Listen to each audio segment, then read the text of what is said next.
Okay, so now we're moving from segments to looking at and measuring angles.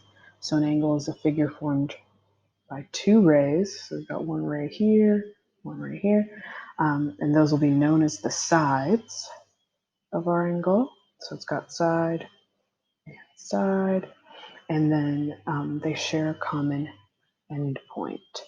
So if I look, our common endpoint of our ray is right here, and we'll actually use that and we'll call that the vertex of our angle.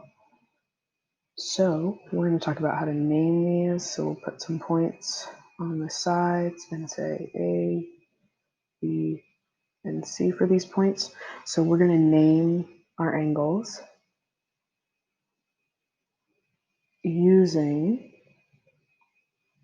the vertex if it's not shared by anything. So in this case, we could call this, and this will be my angle symbol, angle B, or 3 letters for the points on the sides and the vertex, and you could call it angle A, B, C, or the other direction, C, B, A.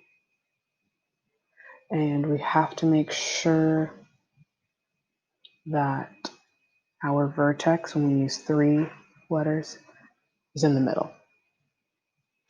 Okay, so we'll go on to practicing naming down here.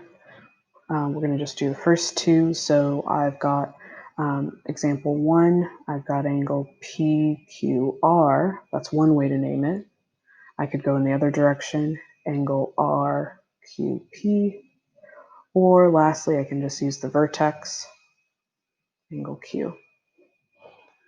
For example 2, if we have numbers in here, we can also just go angle 1, because we can see that it's referring to that angle right there. You can use angle XYZ or angle ZYX. Again, we're making sure that our vertex is in the middle. And then the last piece, which I'm hoping you're familiar with these types of angles, we have an angle, like a little angle. I always think of it's a cute little angle. So if it's less than 90 degrees, our angle is an acute angle. If we've got that red box there, not always red, but a little box there telling us that it's equal to 90 degrees, our angle. So angle A is a right angle. And then angle A, in this case, it's greater than 90 degrees. So that means we call this an obtuse angle. Let me write my angle symbol here.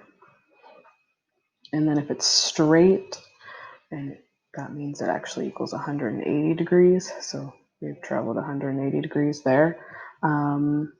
That is a straight angle.